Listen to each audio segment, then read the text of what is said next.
지난주 나는 생명의 떡이라 첫 번째 말씀이 있었고요. 이번 주 나는 세상의 빛이라 두 번째가 되겠습니다. 제가 본문을 오늘 1절부터 12절까지로 잡았는데 혹시 오해하실까 봐 말씀드리면 이어진 본문이 아닙니다. 사실은 12절에서 나는 세상의 빛이니 라고 예수님께서 선포하시고 그 뒤에 사건들이 이어지는 거예요. 그리고 말씀의 선포는 사실 12절 하나가 굉장히 독립적이라고 볼 수 있는데 제가 1절부터 12절, 11절까지의 본문을 붙여서 함께 본 이유는 같은 시간 같은 장소에서 이루어진 사건은 아닌데 이 1절에서 11절까지의 사건이 예수님께서 세상의 빛이시라라는 이 말씀을 설명하는데 굉장히 도움이 되고 유용하겠다 싶어서 일부러 본문을 비록 같은 시간 장소에서 일어난 일은 아니지만 1절에서 12절까지로 잡았습니다. 요한복음에서 사용하는 특별한 언어들이 있습니다. 다른 복음서나 다른 성경의 책들에서 잘 언급되지 않는 하지만 요한복음에서 굉장히 자주 사용하는 단어들이 있는데 그걸 이제 요한신학의 좀 하나의 랭귀지, 요한신학의 언어들이라고 표현하기도 합니다. 그게 바로 생명, 빛 이런 단어들입니다. 우리가 지금 보고 있죠. 그런데 빛이라고 할 때 우리가 많은 성도분들이 오해하는 게 있습니다. 이게 뭐냐면요. 세상이 어둠이라고 하니까 성도들이 어둠 가운데 굉장히 고통을 받고 힘들게 살아가는 거예요. 근데 예수님께서 빛으로 딱 비추시면 어떻게 되겠어요? 성도들이 어둠 속에서 굉장히 고생하다가 빛이신 예수님을 딱 만나가지고 그때부터 어떻게 돼요? 고생 끝, 행복 시작. 짜잔 하고 하나님 나라로 천국으로 옮겨간다. 이런 식의 생각을 하시는 거예요. 이게 어떻게 보면 맞는 말인데 어떻게 보면 굉장히 큰 착각이 될 수 있습니다. 왜냐하면 그 중간에 거쳐야 되는 과정들이 굉장히 많아요. 근데 그 중간에 있어야 될 걸 다 빼버리고 완전히 점프하는 거예요. 어둠 속에서 내가 고통받고 있는 건 맞아요. 성도가 어둠 속에서 사는 것도 맞습니다. 예수님께서 빛을 딱 비추시면 중간에 있어야 할 것들이 있어요. 반드시. 근데 그걸 다 건너뛰고 이제 행복 시작이야. 예수님께서 다 해결해 주실 거야. 이제 하나님 나라 들어가기만 하면 돼. 이런 식으로 생각하는 건 굉장히 위험할 수도 있습니다. 제 아내하고 제가 같이 나이를 들다 보니까 시력이 비슷합니다. 제가 잘 못 보는 건 제 아내도 잘 못 보고요. 제 아내가 잘 못 보면 저도 잘 못 봐요. 그래서 물건의 제품 설명 같은 거 보면 글씨가 굉장히 작잖아요. 서로에게 도움이 잘 안 됩니다. 그래서 핸드폰으로 사진을 찍어가지고 확대해서 보거나 아니면 이제 애들한테 읽어달라고 부탁을 하죠. 근데 어떤 특정한 순간에 제 아내의 시력이 굉장히 좋아지는 때가 옵니다. 그때가 언제냐면 제가 식탁에 딱 앉아 있잖아요. 그럼 저는 식탁이 보여요. 식탁이 있고 그 위에 뭔가 음식이 있으면 그게 보이는데 제 아내한테는 거기에 더해서 뭔가 다른 게 보이기 시작합니다. 갑자기 가서 뭘 가져와서 식탁을 닦기 시작해요. 그러면서 먼지가 많대요. 분명히 제 눈에는 안 보였거든요. 커피 테이블도 그렇고 책장에 책꽂이에 책이 있어도 저는 책꽂이하고 책만 보이는데 아내는 책꽂이도 보이고 책도 보이고 거기에 더해서 그 위에 쌓여있는 먼지가 보이는 거예요. 제가 진짜로 말씀드리는데 제가 눈에 보이는데 무시하고 안 닦는 게 아니고요. 진짜로 안 보입니다. 참 이상하죠? 그런데 그런 저에게도 굉장히 잘 보이는 때가 옵니다. 여러분도 아마 경험하셨을 텐데 어쩌다 가끔 정말 맑은 날에 화창한 날에 햇볕이 집 안으로 쫙 들어올 때가 있죠.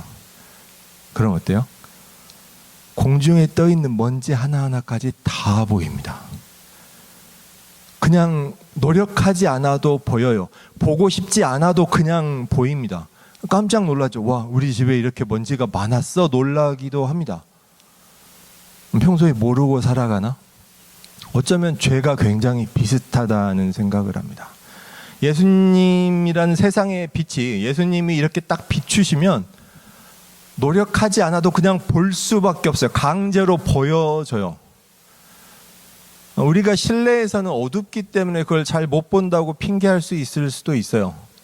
실내 조명이 보통 100에서 300 룩스 정도 된다고 해요. 이렇게 우리 교회처럼 이 정도로 밝으면 아마 500에서 1000 될지도 모르겠어요. 근데 맑은 날 밖으로 나가면요, 그게 10,000에서 100,000 룩스나 된대요. 어마어마하게 밝은 거죠. 도저히 숨길 수가 없는 거예요. 죄가 그렇습니다. 평소에는 잘 모르고 살아가요. 있는데도 잘 몰라요. 어쩌면 알고도 외면해요. 그런데 막상 빛이 딱 비추면요, 핑계할 수 없고 숨길 수가 없어요. 눈을 감아도, 정말 빛이 밝으면 어떻습니까? 눈을 감아도 뭔가 환하다는 게 느껴지죠. 죄를 비추는 빛이 그렇습니다. 오늘 말씀에 보니까 음행 중에 잡혀온 여인이 있습니다. 우리는 보통 생각합니다. 왜 여자만 있지? 남자는 어디 갔어? 이런 생각들을 많이 떠올리죠. 특히 남녀평등이 굉장히 강조되는 시대다 보니까 자연스럽게 떠올릴 수밖에 없습니다. 왜냐고요? 율법에도 분명히 남녀를 같이 잡아서 남녀를 함께 처벌을 하라고 돼 있어요. 여자만 처벌받는 경우는 율법에 기록되지 않았습니다. 오히려 남자만 처벌받는 경우는 있죠. 예를 들어서 도시가 아니라 야외에서 남녀가 만났을 때 그런 간음하는 범죄가 일어났을 경우에 여자가 도움을 청해도 도와줄 사람이 없기 때문에 그런 경우에는 남자만 처벌하라는 규정이 있지만 그 외에 남자가 처벌을 면제받는 경우는 없어요. 그런데 오늘 어떻게 잡혀왔습니까? 여자만 잡혀왔죠. 이게 어떻게 된 거야? 그리고 말씀 본문에 보니까 예수님도 그 이야기를 안 하세요. 예수님이 분명히 사람들한테 물어볼 것 같은데, 남자는 어디 갔니? 왜 여자만 잡아왔니? 라고 물으실 것 같은데 그 언급이 없으세요. 이게 어떻게 된 걸까요? 사실 오늘 본문은 그렇게 단순한 상황은 아닙니다. 오늘 본문에 분명히 나와 있죠. 서기관과 바리새인들이 정말 판결을 위해서 이렇게 여인을 잡아온 것이 아니고 뭔가 음모를 꾸몄죠. 예수님을 고발할 목적으로 했다라고 합니다. 그럼 뭘 어떻게 고발한다는 걸까요? 이때 상황을 보면 우리가 더 쉽게 이해할 수 있는데, 이때 당시 이스라엘이 로마의 식민지로 있으면서 종교 재판은 할 수 있도록 허락을 받았습니다. 그런데 처벌권은 없어요.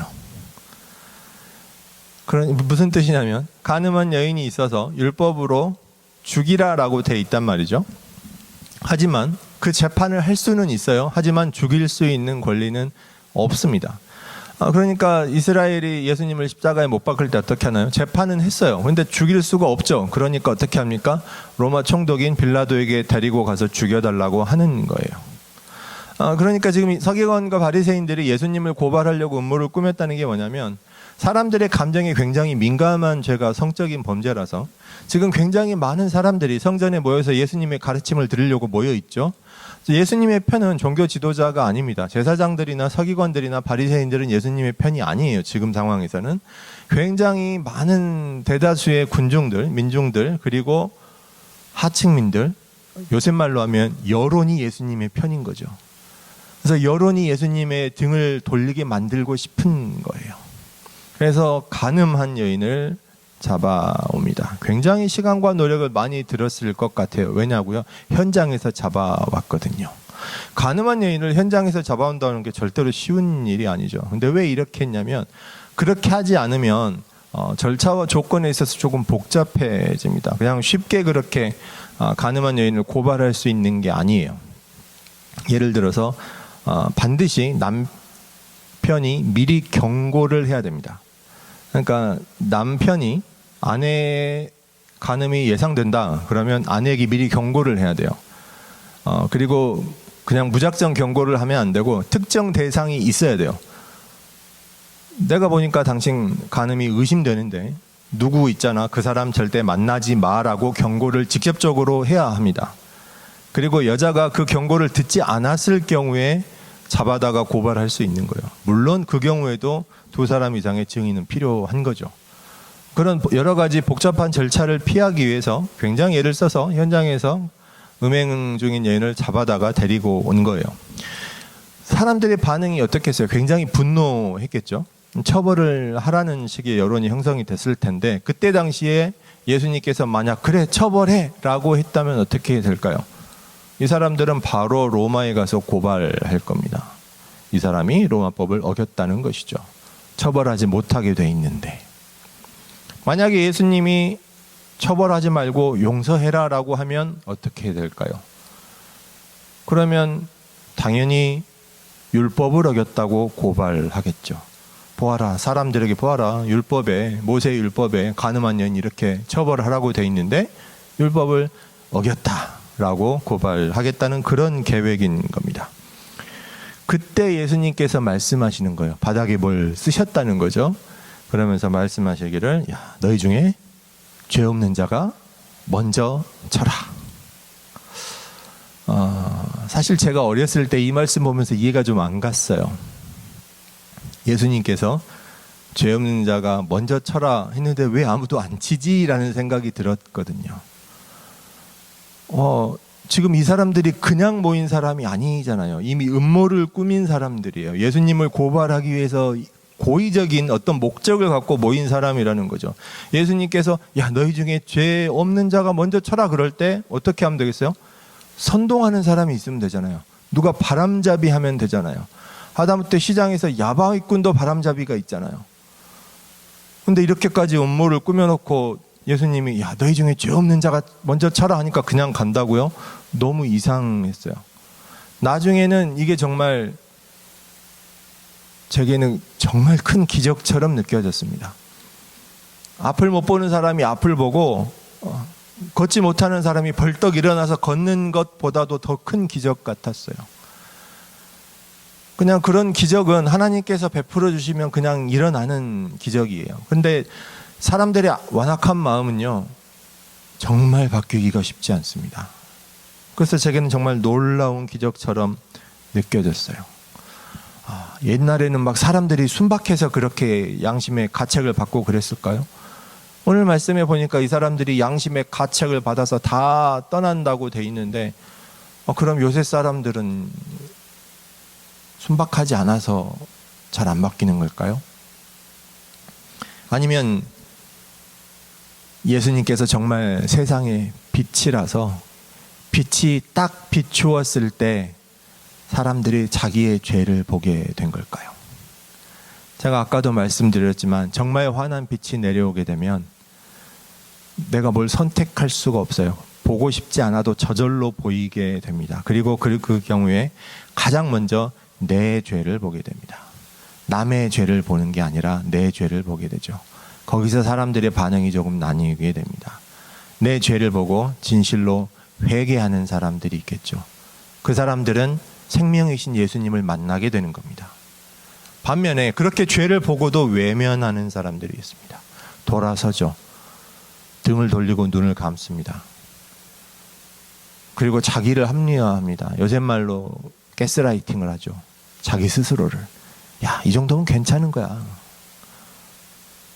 야, 뭐 그 말씀을 어떻게 그렇게까지 다 지키냐. 이 정도면 됐지. 야, 다른 교회 봐봐. 나보다 더해.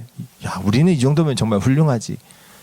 이런 식으로 괜찮다고 스스로를 합리화합니다. 하나님의 말씀에 의지해서 해석하는 게 아니라 그냥 자기가 그렇게 생각하는 거예요. 사실 이 말씀이 요한복음 1장에서 이미 나와 있습니다. 4절 5절에 어떻게 나와 있냐면 그 안에 생명이 있었으니 이 생명은 사람들의 빛이라. 네, 지난주에 생명의 떡을 말씀했습니다. 이제 세상에 빛을 말씀드립니다. 생명이 있었고 그 생명은 사람들의 빛이었어요. 그런데 그 빛을 사람들이 어떻게 대합니까? 빛이 어둠에 비추는데 어둠이 깨닫지 못하더라입니다. 빛이 어둠을 비추는데 어떻게 어둠이 그걸 못 깨달을 수가 있어요? 그런데 그 말도 안 되는 일이 일어난 겁니다. 오늘 우리가 세상을 살면서 죄로부터 등을 돌리고 눈을 감고 외면합니다. 그게 바로 그런 거예요. 빛이 비추는데 모르겠다고 하는 거예요. 정말 뻔히 알 수 있는 일이죠. 나중에 핑계할 수 없어요. 지금은 핑계가 가능합니다. 우리가 어둠 속에 살고 있다고 보면요. 지금은 괜찮다고 생각이 들 수 있습니다. 주변에 그런 사람이 많을 수도 있으니까요. 언제까지 그럴 수 있을까요? 마지막 때는 불가능합니다. 예수님이 다시 오시면 그건 불가능한 이야기예요. 미리 준비하셔야 합니다. 세상에 비치신 예수님이 비치시면 어떤 방법으로도 외면할 수 없습니다. 핑계할 수도 없고요. 내 죄를 외면하고 남으면 그대로 죄의 자녀로 남는 것이고, 내 죄를 보고 회개하고 주님 앞으로 나아가면 생명의 자녀가 되는 것입니다. 빛의 자녀가 되는 것입니다. 그것이 바로 주님께서 말씀을 선포하시는 목적이죠. 자, 우리가 여기서 오해하면 안 되는 게 있는데요. 오늘 이 성전에 붙잡혀온 여인이 모든 죄가 다 용서받았다 이런 식으로 오해하시면 곤란합니다. 왜냐하면 말씀을 보시면 그 어디에도 여인이 회개했다라는 부분이 없어요. 여인은 회개하지 않았습니다. 그러니까 예수님께서도 용서를 선포하시지는 않았어요. 다시 가라는 거죠. 그리고 세상으로 다시 가는데 다시는 죄를 짓지 말라고 말씀을 하십니다. 이것은 용서이기는 합니다. 율법에 정해진 대로 정죄하지 않겠다라는 그 용서이기도 하고, 이 여인에게 다시 주어진 기회이자 축복이기도 합니다.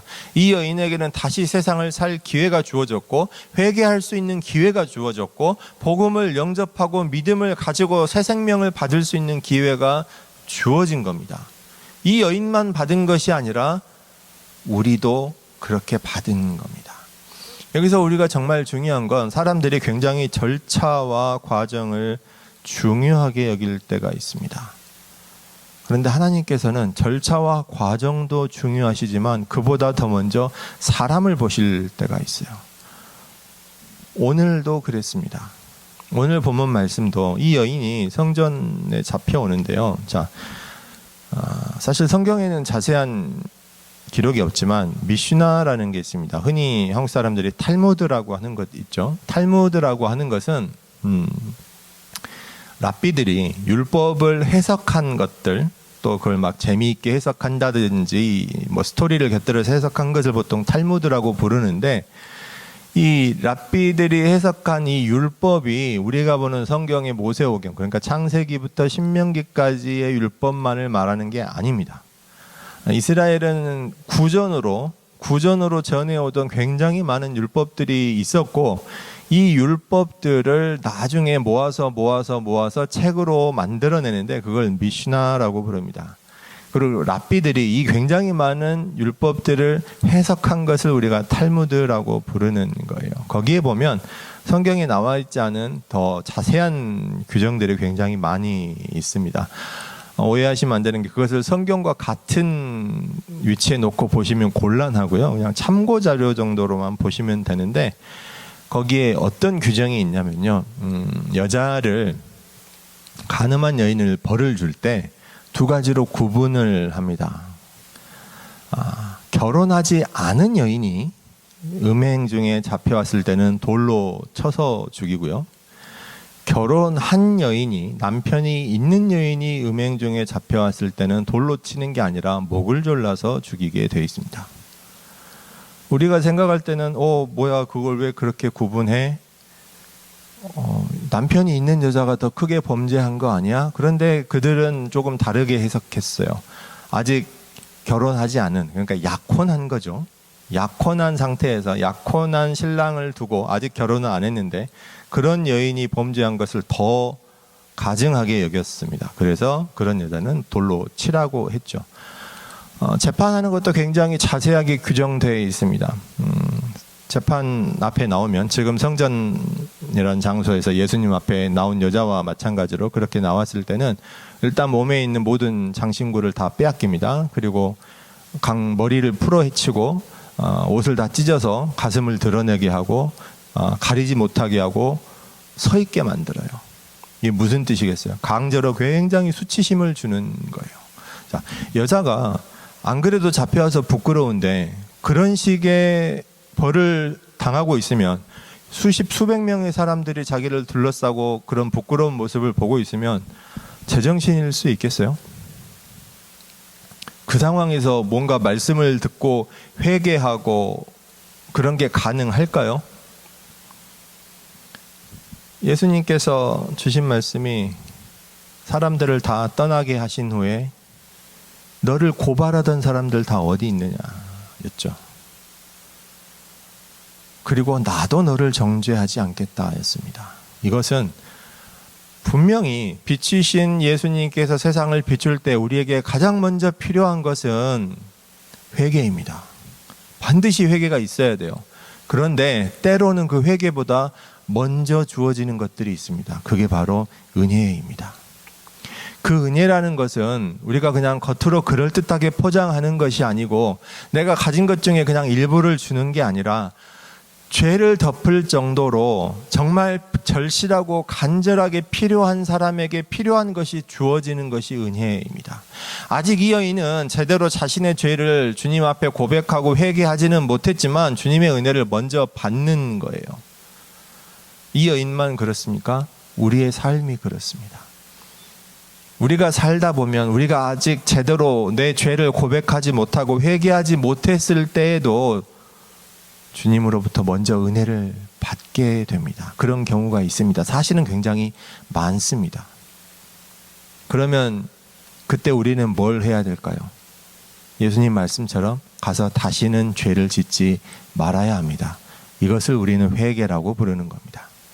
많은 분들이 착각하는 게 회개하는 것을 잘못했습니다. 말로 고백하는 것이라고 생각합니다. 머리로 생각하는 거라고 믿어요. 내가 머리로 이게 죄구나. 이제 앞으로 안 해야지. 그리고 주님께 기도합니다. 주님 회개합니다. 내 죄를 용서하십시오. 앞으로 안 하겠습니다.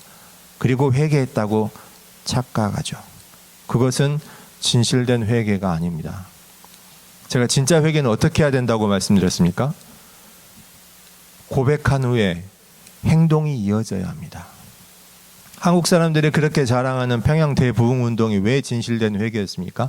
그 사람들이 눈물로 고백했기 때문에, 말씀 가운데 기도하면서 회개했기 때문에 맞죠. 그런데 그게 진정한 회개였던 이유는 그렇게 회개한 이후에 자신의 잘못을 다 고백한 이후에 자기가 잘못했던 사람들을 다 찾아가서 사람들에게 일일이 용서를 구하고 잘못했던 걸 다 배상했기 때문입니다. 그게 회개입니다. 말로만 하는 것이 아니라, 머리로만 생각하는 게 아니라 진실로 내 행동이 따라오고 내 삶이 바뀌는 것이 회개입니다. 이 여인이 다시 돌아가서 다시는 죄를 짓지 않는다면 그게 진정한 회개가 되는 것이죠. 주님께서 우리에게 요구하시는 것도 바로 그겁니다. 우리가 매주 나와서 예배 가운데 기도하지 않습니까? 우리 죄를 고백하지 않습니까? 주님께서 용서하셨다고 기뻐하면서 찬양하지 않습니까? 그건 충분합니다. 그럼 우리에게 필요한 건 뭘까요? 우리 삶이 바뀌는 겁니다. 적어도 지금까지 지었던 죄를 반복하지 않는 것입니다. 얼마 전 한국에서 오신 지 얼마 안 되는 목사님께 들은 이야기가 하나 있어요. 요새 한국에서 굉장히 반응이 격하게 나온다고 할까요? 좀 걱정될 정도로 극단적이라는 거예요. 좀 무슨 이야기를 하시나 했는데 사례를 들어보니까 설마 정말 그럴까 싶었는데 제가 너무 좀 그래서 집에 와서 찾아봤어요. 찾아보니까 진짜로 그렇더라고요. 제가 두어 개 들었는데 그 중에 하나를 말씀드리면 고속도로에서 1차로 정속 주행하는 거 있죠. 무슨 운전하시면 그게 뭔지 아실 거예요. 원래 고속도로 하이웨이에서는 스피드 리밋이 있으면 그 속도 규정 속도를 지키면 그냥 1차선에서는 가면 안 돼요. 2차선이나 3차선 오른쪽에서 가는 거고 1차선은 추월할 때 빠른 스피드로 잠깐 가는 것인데 그게 이제 도로교통법에 그렇게 나와 있습니다. 한국도 그렇고 캐나다도 그래요. 물론 그런 경우를 종종 자주 만나죠. 운전하다 보면. 그러면 사람이니까 답답할 수 있죠. 그게 좋아 보이지는 않습니다. 답답하죠. 그리고 어쩌다 가끔은 그게 짜증날 수도 있어요. 근데 그 이상은 아닙니다. 그런데 영상이 뭐가 올라왔냐면 그런 한국 차는 대부분 이제 블랙박스라고 하는 대시캠이 달려 있으니까 다 영상이 찍혀 있잖아요. 뒤에 가다가 1차선에서 그렇게 정속 주행하는 차를 보니까 막 하이빔을 막 쏘고 그러다가 옆으로 가서 굉장히 난폭하게 추월해서 끼어들어서 급브레이크를 밟아가지고 그 차를 굉장히 놀라게 하는 거예요. 보복 운전을 하는 거죠. 그리고는 그거를 자랑스럽게 올리는 거예요, 인터넷에. 내가 정의 구현을 했다. 정말 이해는 안 가지만 세상엔 참 이상한 사람들이 많으니까 그럴 수도 있죠. 근데 제가 놀란 건 뭐냐면 거기 달린 댓글들이에요. 조회수도 굉장히 많지만 좋아요도 굉장히 많고요. 뭐라고 댓글이 달려있냐면 정말 속 시원하다. 잘했다. 심지어 막 저런 인간들은 다 운전 못하게 해야 된다. 정말 극단적인 건 저런 인간들은 다 죽여야 된다. 좀 제가 안 믿긴 게 그거예요. 그게 무슨 사람을 죽일 일이에요? 운전하다 보면 답답한 사람들 있죠. 이상하게 하는 사람들도 있죠. 그럴 수 있지 않나요? 그걸 사람을 죽이니 많이 할 일은 아니잖아요. 그런데 한두 개가 그러면 이상한 사람이 달았겠다 하는데 너무나 많은 사람들이 그런 식의 댓글을 단 거예요. 이게 뭘 말하는 거냐면요. 오늘 말씀을 보면 예수님께서 잡혀온 여인과 그 잡혀온 여인이 저지른 죄를 놓고 구분을 하시는 걸 볼 수 있어요. 죄를 누구보다 미워하시는 분은 하나님이시죠. 그런데 심지어 그렇게 미워하시는 죄를 지은 사람마저도 사랑하시는 분이 또 하나님이십니다. 이게 정말 놀라운 일이에요. 바울이 그래서 고린도 교회에 편지를 보내서 뭐라고 합니까? 사람을 판단하지 말라고 하고 죄를 판단하라고 한 그 내용이 그래서 나옵니다.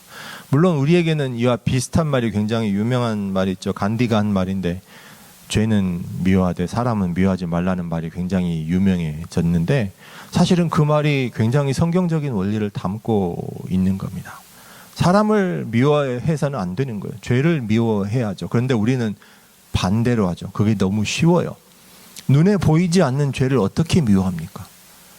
내 감정이 풀리지가 않거든요. 근데 반대로 어떻습니까? 내 눈에 보이는 사람을 미워하는 건 정말로 쉽습니다. 굉장히 쉬울 뿐만 아니라 내 분이 풀리는 것 같은 느낌이 들어요. 근데 사실은 그게 죄로 들어가는 길이 되기도 합니다. 만약 그런 식의 사회가 이루어지면 우리 중에 살아남을 사람이 얼마나 될까요? 이런저런 죄로 막 다 죽어나가지 않겠어요? 그걸 떠나서 그냥 하나님께서 우리를 보신다고 할 때 누가 하나님 앞에서 살아남을 수가 있어요? 사랑과 하나님과의 관계에서 가장 먼저 있어야 할 것은 아까도 말씀드린 것처럼 회개입니다. 그렇지만 그 회개보다도 먼저 주어지는 은혜가 있을 때가 있습니다. 그것이 바로 성경에 기록된 원리이고 또 우리 삶을 통해서 수없이 많이 체험할 수 있는 일들입니다. 오늘 예수님 앞에 모인 사람들의 목적을 한번 생각해 보기를 원합니다. 서기관들하고 바리새인들의 목적은 뭐였습니까? 간음한 여인에게도 관심이 없고 간음죄라는 이 죄에도 관심이 없어요. 이들의 목적과 관심은 뭡니까? 예수님을 고발하는 거예요. 예수님을 향해서 음모를 꾸민 것이죠. 그럼 간음을 고발한 사람들의 목적은 뭘까요? 물론 아까 이 서기관들 바리새인들과 겹치기는 합니다만 그 외에 그런 목적 없이 순수하게 간음죄를 보면서 분노하고 고발하는 사람들도 있을 겁니다. 예를 들어서 성경에 나오지는 않지만 이 여자와 약혼한 남자가 있을 수도 있겠죠. 그러니까 사실은 예수님께서 여인에게 물어보실 때 여인아 너를 고발한 자가 어디 있느냐라고 물어보시는 의미 안에 사실은 그 의미도 포함되어 있는 거예요. 만약에 그 자리에 그 여인의 남편이나 약혼한 남자가 있다면 어떻게 해야 되냐면 그 남자에게 여자가 용서를 비는 게 반드시 먼저 수행되어야 하기 때문입니다. 그래서 그 말씀을 물으신 것도 있어요. 아무튼 그 사람들의 목적은 뭐였습니까? 각자 다르겠죠. 음행한 것으로 잡혀온 여자가 미워서 고발할 수도 있고, 우리 거룩한 이스라엘 공동체에 저런 죄가 있으면 안 돼라는 마음으로 고발하는 사람들도 있을 수 있습니다. 예수님의 목적은 뭘까요? 혹시 제가 아까 미슈나에서 여인을 처벌할 때, 음행한 여인을 처벌할 때 두 가지로 나누어서 한다고 설명을 드렸는데, 혹시 그때 어떤 생각나는 점이 있으셨을까요? 돌로 쳐서 죽을 위기에 놓인 여인은 남편이 있는 여인이 아니라 약혼한 여인이라고 말씀드렸죠. 예수님의 어머니 마리아가 생각나지 않으세요? 만약에 요셉이 마리아를 고발했다면 어머니 마리아는 이와 동일한 자리에 서야 합니다. 임신이라는 증거가 있기 때문에. 그건 변명할 수가 없는 것이죠. 예수님의 입장에서 어머니 마리아가 설 수도 있던 그 위치에 선 음행한 여인을 봅니다. 물론 마리아는 음행한 죄를 저지른 여인이 아니었고 오늘 여인은 음행한 여인이었죠. 하지만 하나님께서 주시는 목적은 동일합니다. 죄에 대한 용서와 은혜를 선포하는 것이죠. 그래서 성경은 요셉에 대해서 의로운 사람이라고 선포합니다. 사실 요셉에 대해서 별로 나온 게 없어요. 기록 자체가 별로 없습니다. 근데 뭘 보고 의로운 사람이라고 합니까?